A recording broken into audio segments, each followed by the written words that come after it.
Lumière 2017, le festival de tous les cinéphiles dans toute la métropole de Lyon. Présent à Lyon depuis 1974, Sogelim Dixence. Le temps respecte ce qui est construit avec passion.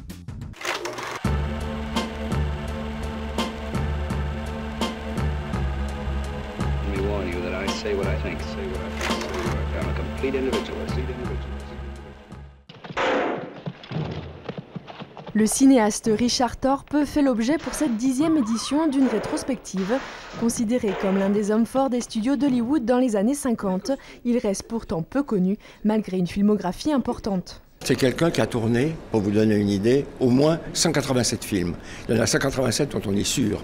Qui a tourné entre 1923 et 1965, c'est-à-dire qu'il a traversé, on peut dire, une grande partie de l'histoire d'Hollywood, une partie du muet, l'arrivée du parlant, l'arrivée de la couleur. Et c'est un cinéaste, c'est ça qui est intéressant avec Richard Thorpe, c'est un cinéaste qui s'est attaqué à tous les genres. Réalisateur touche à tout, il se lance aussi bien dans le western que dans les films musicaux, comme Les Trois Petits Mots présentés cet après-midi-là. Parmi ses plus belles réussites, les films Le Prisonnier de Zenda ou encore Ivanhoe ou Les Chevaliers de la Table Ronde.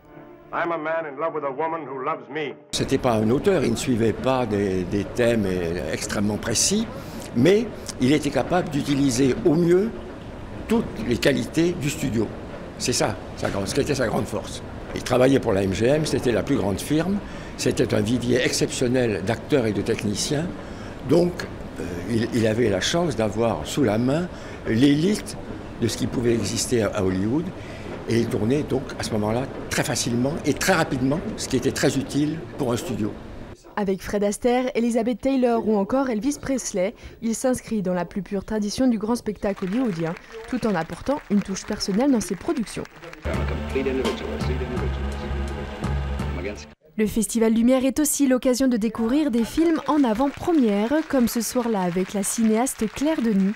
Présente pour la première fois au festival, elle est venue présenter son dernier film, High Life, qui sortira le 7 novembre prochain. Ce film qu'on a fini un peu ric-et-rac il n'y a pas si longtemps, qu'on a eu beaucoup de mal à faire, à produire.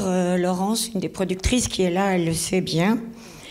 Et le soutien est venu, évidemment, de ceux qui ont aimé et soutenu mes films, mais aussi, je dois dire, des comédiens qui ont attendu et qui se sont pas lassés d'attendre et qui étaient là au rendez-vous.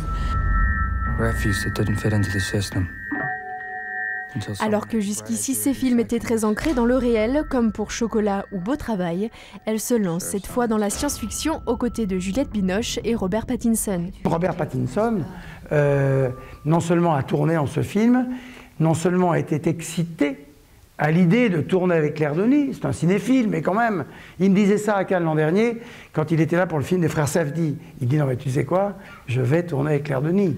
Et il y a quelque chose d'une attirance, d'une fascination et surtout d'un désir d'aller vers un autre cinéma, même pour une rockstar comme lui. Pour l'aider dans l'écriture de ce film, elle s'est notamment fait aider d'Aurélien Barraud, célèbre astrophysicien spécialiste des trous noirs.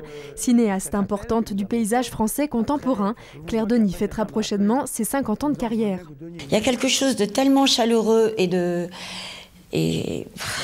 d'amical, voilà. Et pour ça, je vous remercie. Vendredi, 2 nuits spéciales sont prévues, une dédiée au Seigneur des Anneaux à la Halte Garnier et une autre qui rendra hommage à Sergio Leone. Enfin, c'est en début de soirée que Jane Fonda recevra son prix Lumière.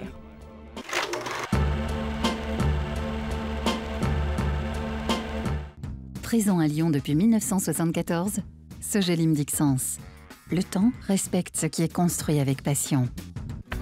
Lumière 2017, le festival de tous les cinéphiles dans toute la métropole de Lyon.